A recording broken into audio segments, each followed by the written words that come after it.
Okay, so Sher Verick, thank you for taking the time to talk to me and the people at the University of Waterloo today. I know that the discussion we'll have will be very valuable to them.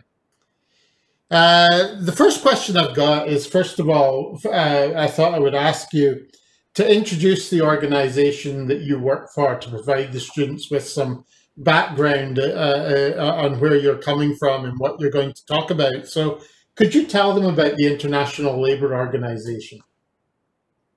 Great. Well, thank you, Peter, for this opportunity. So let me start with explaining a little bit about the ILO.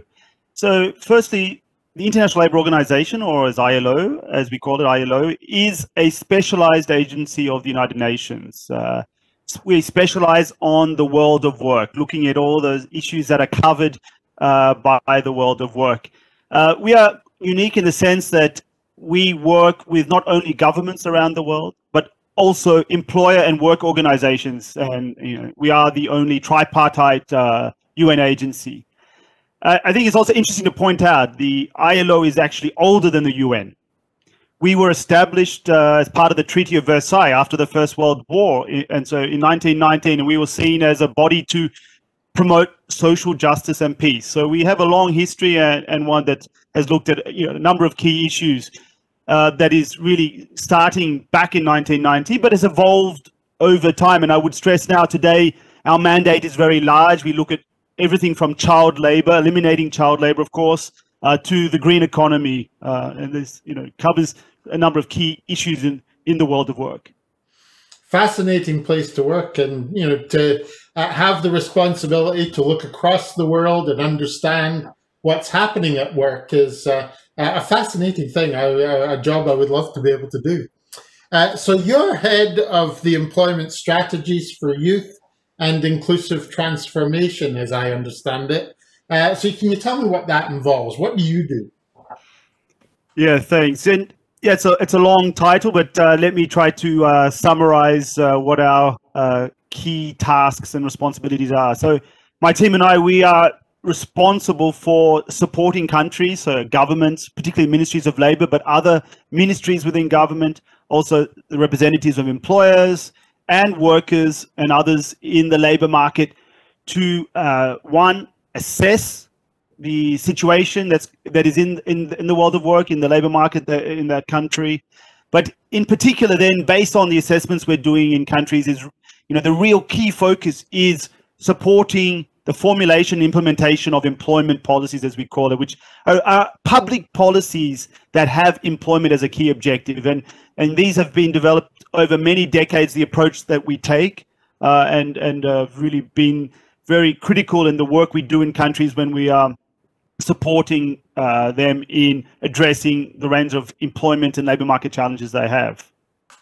And today we see those challenges developing, I think, probably very quickly. But can you describe what labor markets are like today in developing countries? What is work like for people today? Yeah, so, we are working around the world. We have 187 member states, but really the focus of the support we give to countries is indeed in developing countries. And I think it is important to stress on a couple of features of the labor markets in these economies. And well, maybe one caveat to begin with: developing countries are very heterogeneous in many ways. They vary a lot from region to region, but there are a number of defining features or key features, common features, let's say. I mean, firstly, I would stress that informal is normal. So around 70% of workers in developing countries are informal. What does that mean? To be an informal worker means you're not covered by labor laws, you don't have access to social security, you most often don't have a written contract, you don't get a pay slip. You often are working in enterprises which are not registered, or you are working on the streets, you're working in agriculture. Or even if you are working in a formal company, you still are not afforded those conditions. And that is really a typical feature of most developing countries.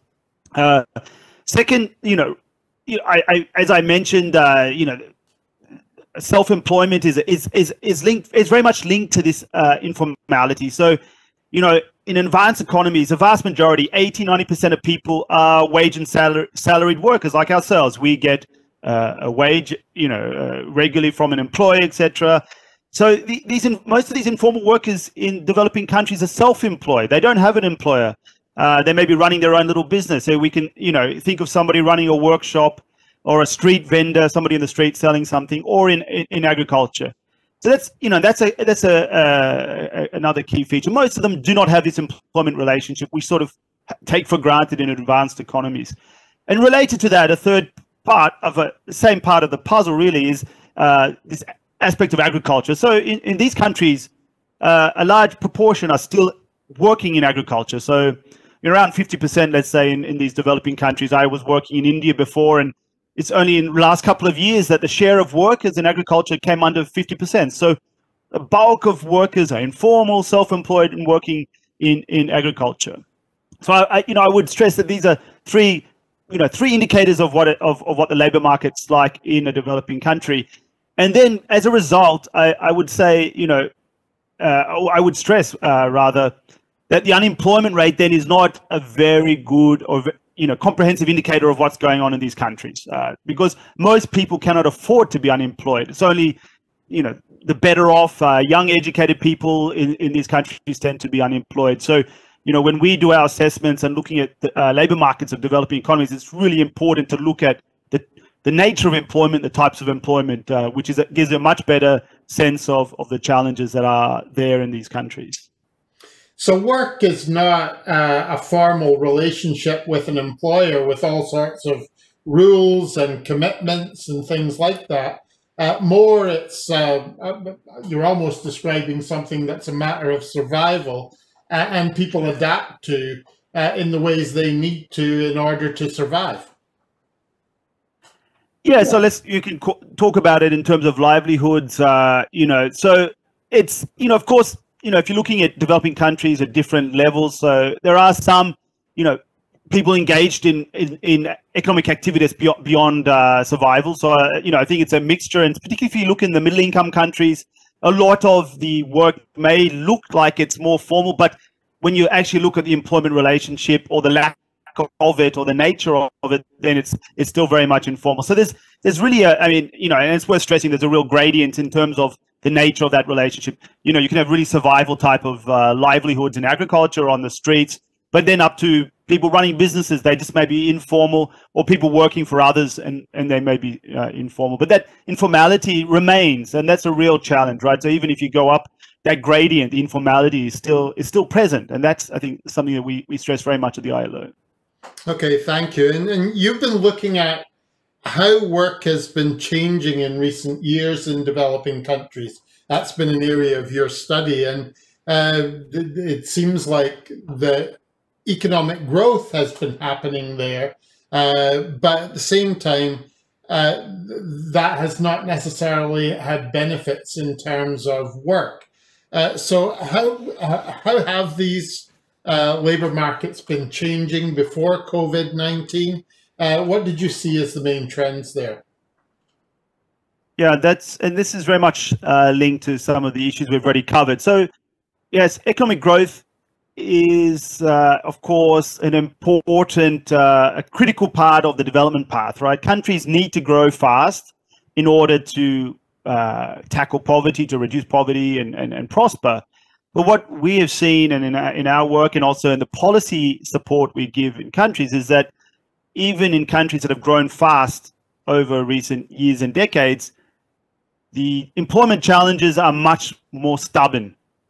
So basically, economic growth is important, but it's not a sufficient condition to really achieve better outcomes in employment. So, there are many countries in Africa, South Asia, where I've worked a lot, where, they grow 6, 7, 8% per annum. And you can also see that, in terms of income levels and poverty rates, a lot of progress. But, the real challenge is, getting those people out of those lower quality jobs into better quality jobs. A key part of that is this informality story that I've already mentioned. So, moving from a job that doesn't have any benefits, any protections, any formal relationships, contract, into ones that do. And that's so partly reliant on government to have the right types of laws and legislations in place. And it's also reliant on how employers behave. So that's a big challenge in terms of getting that transition. And I would also add that even as some part of the formal economy is growing fast, so let's say telecommunications and technology. So you see this growing fast in many developing countries as this segment of the modern economy, telecommunications, banking, etc., financial services that have grown fast. But even in these fast-growing modern sectors, a lot of the jobs are informal. So they don't, you may have workers, but they are not getting those benefits, lack of social security, etc. So, and then there's this overall challenge of the structural transformation, and that's linked to where people work in which sectors. So I talked about agriculture before, and at the heart of the development process, as we've seen it since the Industrial Revolution, was for people and businesses to get to get out of agriculture and move into manufacturing and then into services. But in most developing countries in recent years and decades, especially in Africa, Latin America, South Asia, that transition has been more from agriculture into services. So manufacturing hasn't driven growth and development to the same extent, and that is one of those key challenges. So you can grow quite fast with the service sector taking a lead, a service-led sort of growth pattern, but it doesn't create the same types of jobs that manufacturing sector created in advanced economies in the 18th, 19th, and 21st half of the 20th century, as it did in East Asia. East Asia, of course, followed that path, and China most recently succeeded in that development path. That's a big challenge in other countries in the world, in the developing world, where even though growth is getting high, it is not dragging people into those better quality jobs, of more productive employment, which is really the critical sort of transition that we need to see. Okay, and so you've been looking very closely at that transition, particularly in developing country labor markets. I think I have some sense of what you mean by the transition, but perhaps you could explain that a little bit further and explain what is happening with it today, and with that, what we might mean by a good employment market. What would the ideal situation be? Yeah, so this transition that I've mentioned is really about the core process of development. So as I mentioned, development as we've known it, and development of what we've seen in advanced economies since the Industrial Revolution was really manufacturing taking the lead in terms of driving economic growth and jobs, right? So people left traditional agriculture, were able to then get jobs in manufacturing as that expanded with technological change, and then the urbanization, agglomeration that happened as a result, and this drove then creation of better quality jobs, and also, of course, the productivity that helped sustain that growth. And that then later on, as those countries became richer in advanced countries, then the transition went into services. So what I was stressing is that in many developing countries, that transition somehow is not following that classic development path. So it's going from agriculture into services. So let's say, in India, you were working before on a farm, you go into the towns to work, and what do you get as a job? Well, you may get a job in a supermarket, you may get a job delivering food, you may get a job driving an Uber, taxi, etc. And while those are better jobs, and I'll come back to this point about what do we mean by a better job, they don't offer that same sort of spillover effects that the manufacturing sector had in terms of driving productivity growth and sustaining the overall growth process. So this is a critical challenge, and that's that structural transformation process, or those transitions I referred to. But I think you raise a very important point. So what does it mean to have a good job? I think, it relates to many of the issues that I've already touched on, but, the ILO talks about decent work, and decent work covers a range of features and dimensions, and I won't go through all of them, but, critical is not just about, having any job. It's about having a job that offers, one part of it is the wages and the benefits that you get, the protections you get, and the rights you have. So, yeah, we all want a higher wage. We all, we want annual leave. I mean, the ILO was the organization that fought for the, for a paid day, annual leave and you know, a working week that wasn't, you know, 5 days or 6 days originally and then 5 days. So, you know, those type of benefits, the right to be part of a trade union, the right to, you know, participate in, you know, freedom of association and to bargain collectively, etc. So there are a range of indicators that are there that we look at, but it's, you know, it's not, you know, one indicator that tells us we have perfect employment. We need to look across these range of quality dimensions in terms of wages, benefits, rights, that add to the full sort of spectrum of decent work indicators, as we would call them. Absolutely. And these concerns that you're describing also seem to be appearing in developed countries or Western countries where there are concerns about the quality of jobs too.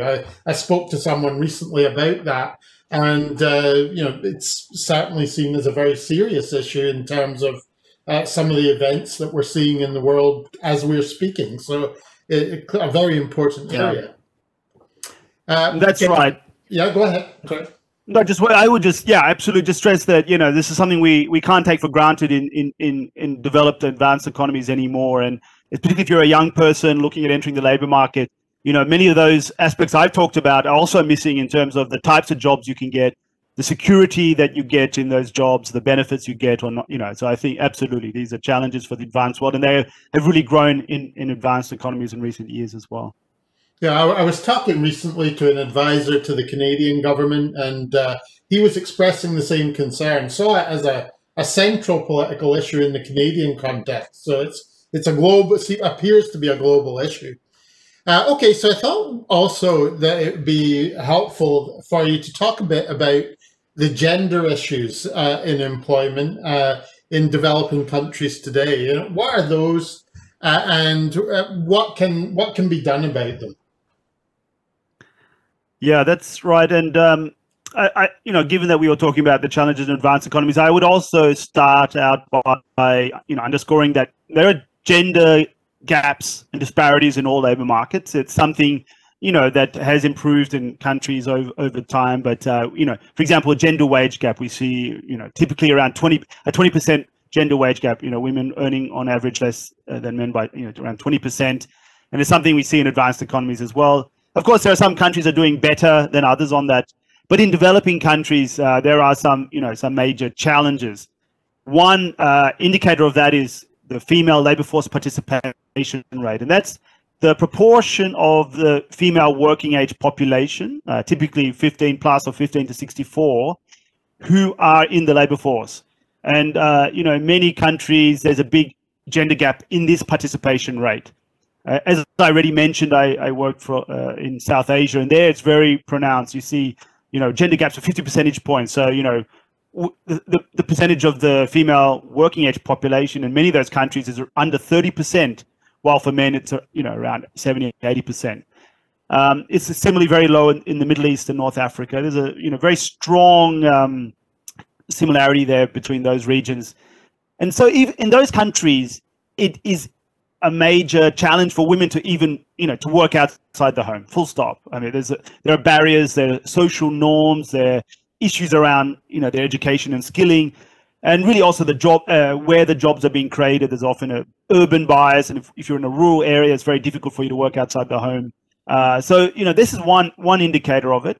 But then, you know, in addition to that, I would just then stress that even in countries where women and men work in similar proportions, there are still other gaps in terms of the quality of employment. So women tend to be in poorer quality employment, more precarious. I already mentioned the gender wage gap is also another feature. And, you know, I think this is an area that we've really started working much more on in recent years, recognizing this is not just an issue about the rights that women have in the labor market, but it's a core economic policy issue. Because if an economy cannot, you know, bring men and women into the labor market and give them the same types of opportunities, you're never going to reach your growth potential. And this is something you see for South Asia, you know, for example, where if you're not going to, you know, get women give them the opportunity to get in the labor market to a greater extent, then you're not going to meet your growth potential or your ability to develop to the extent the potential that you could meet.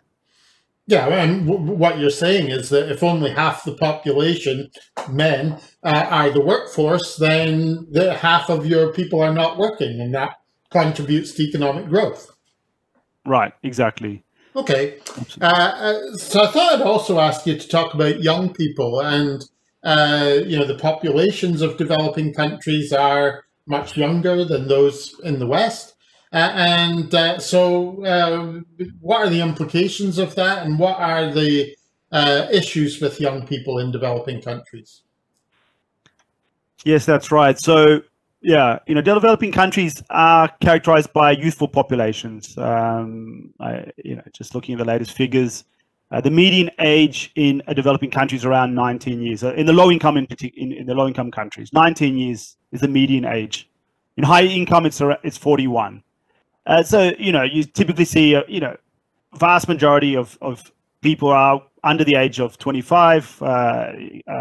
So, this is then, both a opportunity and it's also, of course, a challenge. So the opportunity is really that, this movement of young people from school education into the labor market is also critically linked to this process of development we were talking about before. And, demographers call it the demographic dividend, this big surge of young people coming into the labor market. They're the productive capacity. They're the ones who are able to, help lift economic growth. They're the ones who will be earning, spending, consuming, paying taxes, hopefully, if you're, able to collect taxes.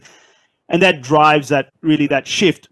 The real challenge in many developing countries is that, yes, there is a large youthful population. They represent a real opportunity, but they are entering the labor market where there's often not enough job opportunities, and often not enough job opportunities that's in line with their aspirations. So I think, we talked all very theoretically about, moving from agriculture to manufacturing to services, but at the end of the day, it's also about what young people aspire to. And I've talked to many young people in developing countries and said, well, what types of jobs do you want? Do you want to work in a factory? And they say, no, we want a white collar job. And I said, well, what about the education? How are you going to get the education? Well, I can't afford to stay in university, so I'm looking for a job in the service sector. So, it's absolutely critical to get those jobs created in the right sectors, but really in line with the education levels and skill levels of those young people themselves. So, there's an issue of skills matching or mismatch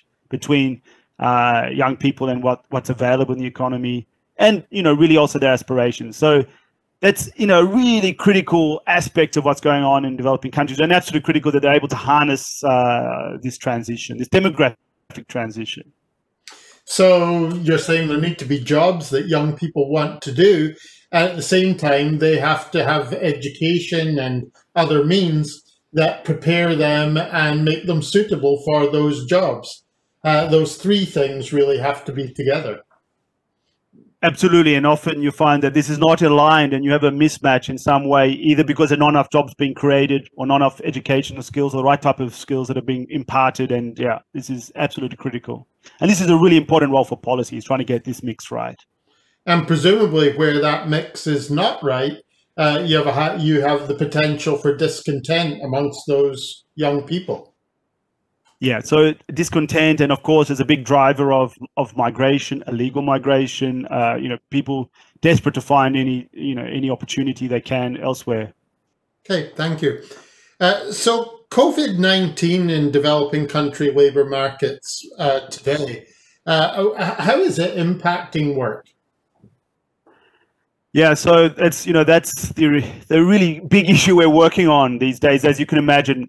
Since March last year, and this is the work of myself and my team and many colleagues. And COVID-19 has been devastating for the world, as I think we all recognize, and we all see in our own countries. It's really hit everyone, and it's in particular, been driven by the lockdown and containment measures that we've put in place. We've had to put them in place, of course, to control the spread of the virus. But, closing borders, closing shops, closing businesses, preventing, certain economic activity, of course, has a real big effect on not just output, but then, of course, on the labor market. And in contrast to, say, the global financial crisis of 2009, which was largely a crisis of rich countries, starting in the US and spreading across into other markets, COVID-19 is hitting all countries to some extent, but we see really, severe damage being done in many developing countries, but in particular, some of those middle-income countries. You see, for example, in Latin America, really devastating declines in jobs. You see in the second quarter of 2020, for example, declines of employment around 20% or 30% in Latin America, in some Latin American countries where we have data. And I've been doing this work recently, looking at these countries. South Africa has also been hit very hard.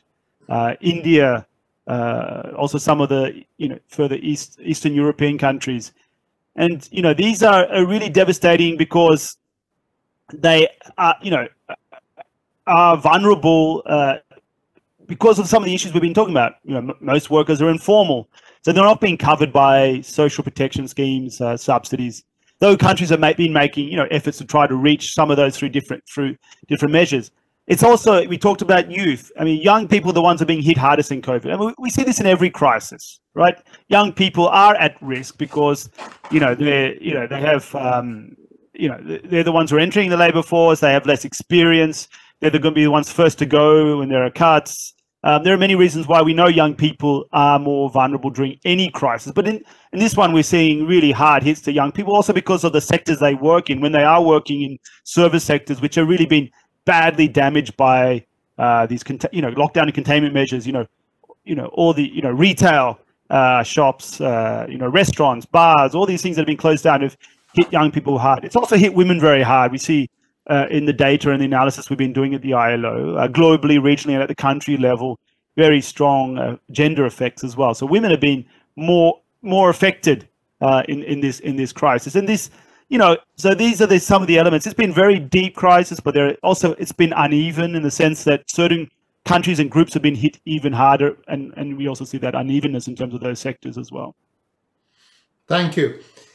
So what should be done, presumably by governments and others, to improve the position of workers in developing countries and to address the issues that we've been talking about, and perhaps to create the good labour market or employment market that you've described? Yeah, so of course, it's been a time of incredible uncertainty. So everyone's been having to build the train as it's been moving, so to say. In the sense, in terms of the policy response didn't come off the shelf. Also for us, we've had to really reassess the type of policy advice we have been giving. So, I mean, firstly, the priority has been to, protect the economy and the labour market as much as possible to stop it from collapsing. I mean, what we saw in the second quarter of last year, in April, in May last year, was really about trying to stop the whole economy from collapsing. So, the fiscal stimulus packages that have been adopted, and countries have really actually put in a lot of resources in fiscal stimulus, a lot more than we've seen in previous crises, including the global financial crisis, and that has been very critical. We've been advocating very strongly for that, and we've seen strong support across all countries to the extent they can afford that, and that's a critical issue. I'll come back into a moment in putting in money to support business, to subsidize workers, and many countries have used, for example, what we call job retention schemes. These are subsidies that are there for workers who have to drop their working hours, or they're on furlough, as you also would call it, I think in the States. I'm not sure in Canada what the terminology is, but people who are still have an employer, but the employer hasn't got any work for them. The government stepped in and subsidized that. It's been crucial in the UK. It's been crucial in Germany, in Australia, my country. We set up a new scheme for it, and these have been very important.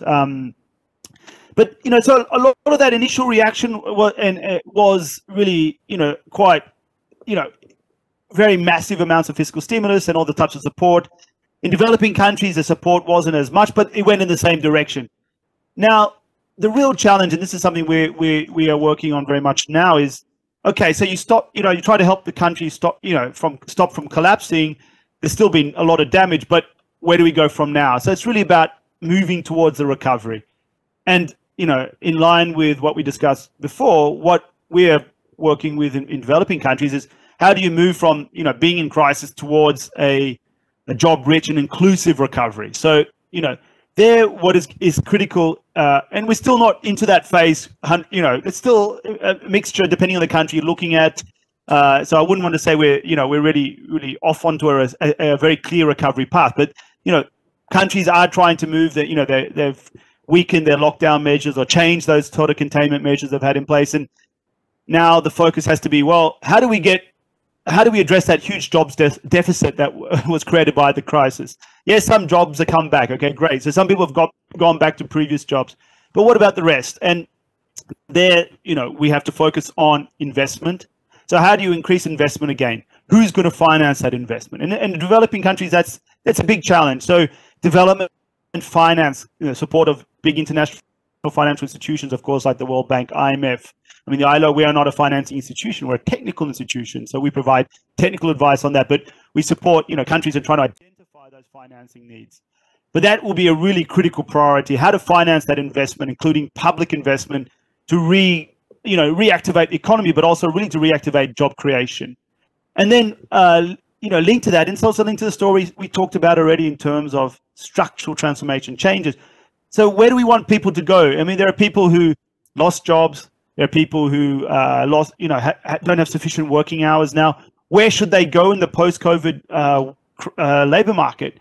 Are they going to go back to the old sectors? So, partly some of that will rebound. Of course, accommodation, hotels, restaurants. Yes, they will come back. They haven't come back yet. I mean, but eventually they will. But it's going to take a long time. Tourism hasn't rebounded yet. I mean, we saw massive declines in tourism, and that hit many developing countries very hard.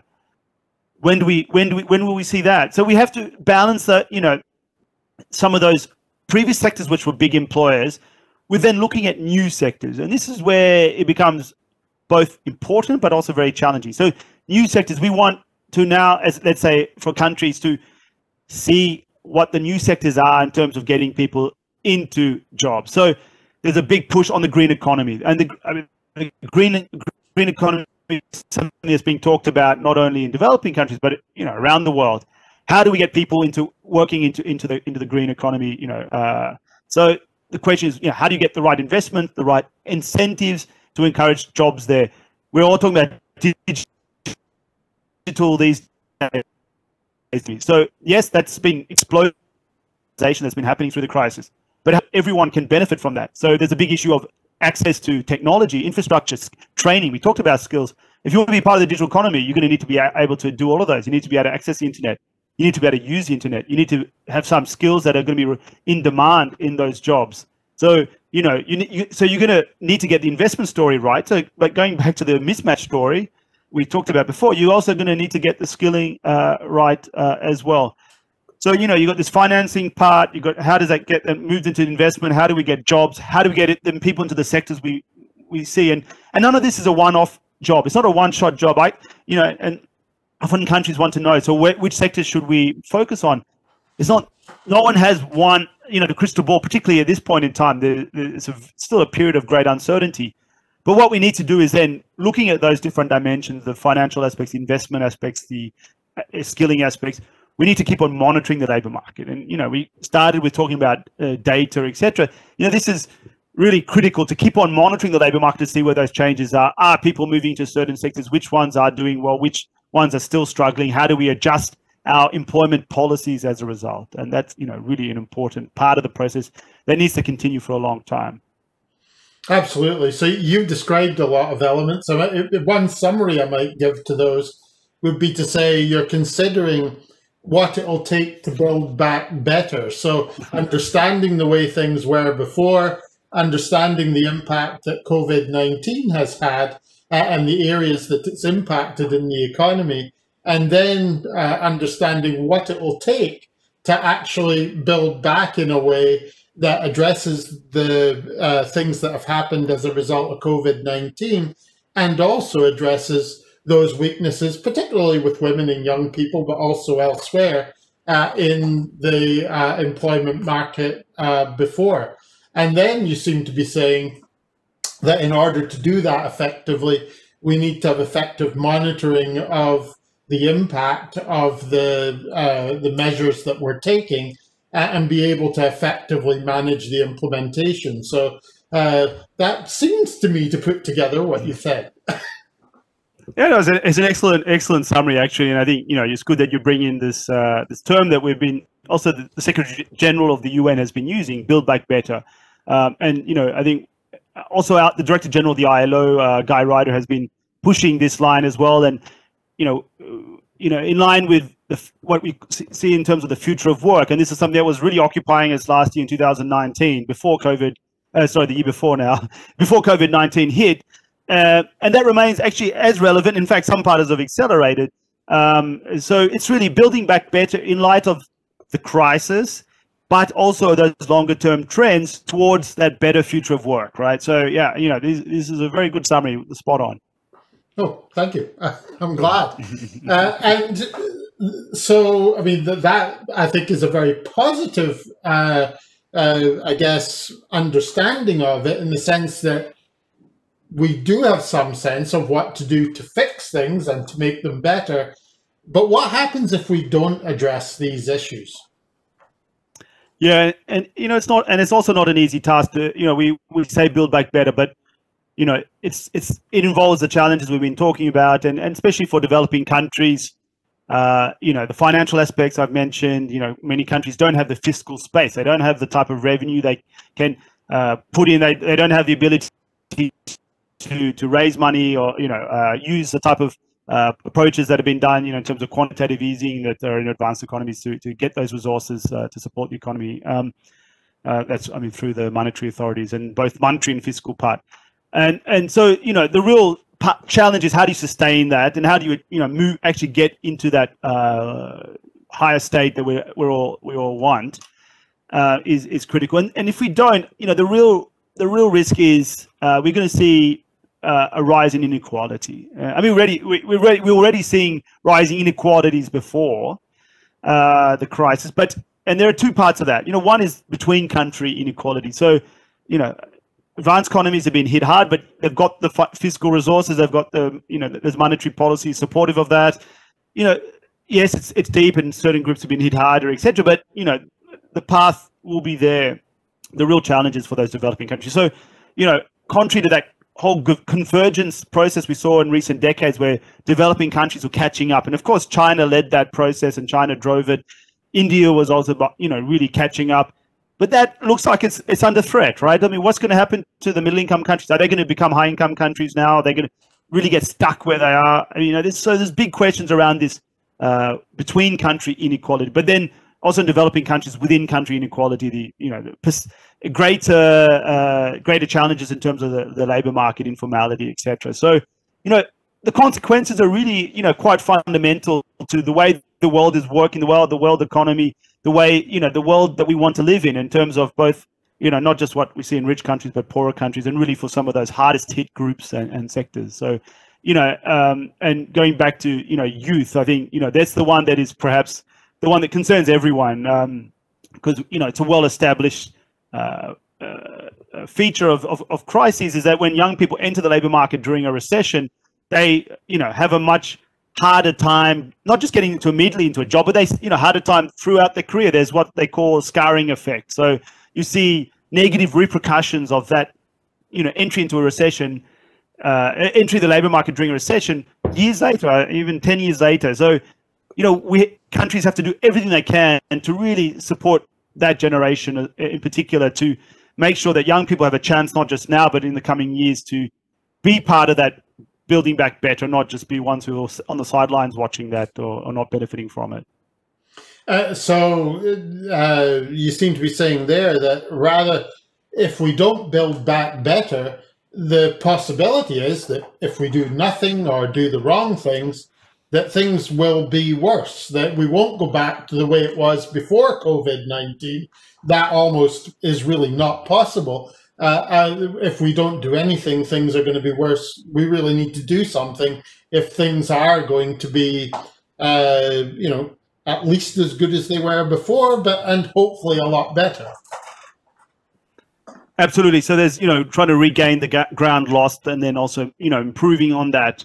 And this is why, this is not going to be done within the next 12 months. It's going to be, many years. I mean, we saw after the global financial crisis, a real, long period. It took, 7 or 8 years before labor markets had really recovered in many countries. So, and given that this crisis is even deeper, this is going to be something occupying us for many years to come.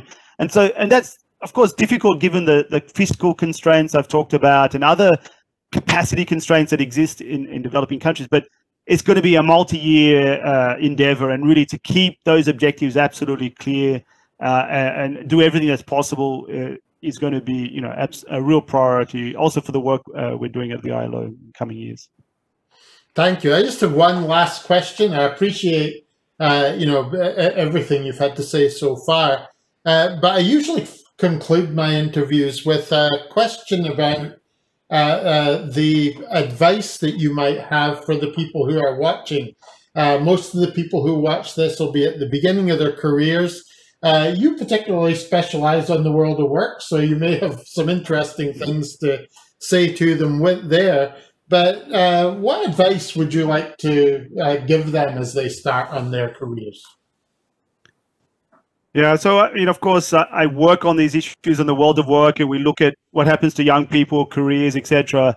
And that's, but really at the personal level, that, I think, the only sort of advice I could give is that, in developing one's self, but also, professionally, is something we need to do throughout our lives. I mean, I think it's something was obvious before. Now we talk about lifelong learning and with technology could change. But I think even that aside, to me, what has been critical also during my career is to continue to invest in my skills throughout. Even, though I collected my degrees, I got my PhD, and, in that stage, I thought, well, the education was important. But once you start working, you realize it's not over there. You've got to continue to invest. And to me, it's not about just doing further training as you go along in different stages in your career, but it's also investing in your own intellectual thinking. And when you work at a big organization like the ILO, we have our roles, and we're one of many people working on different projects, different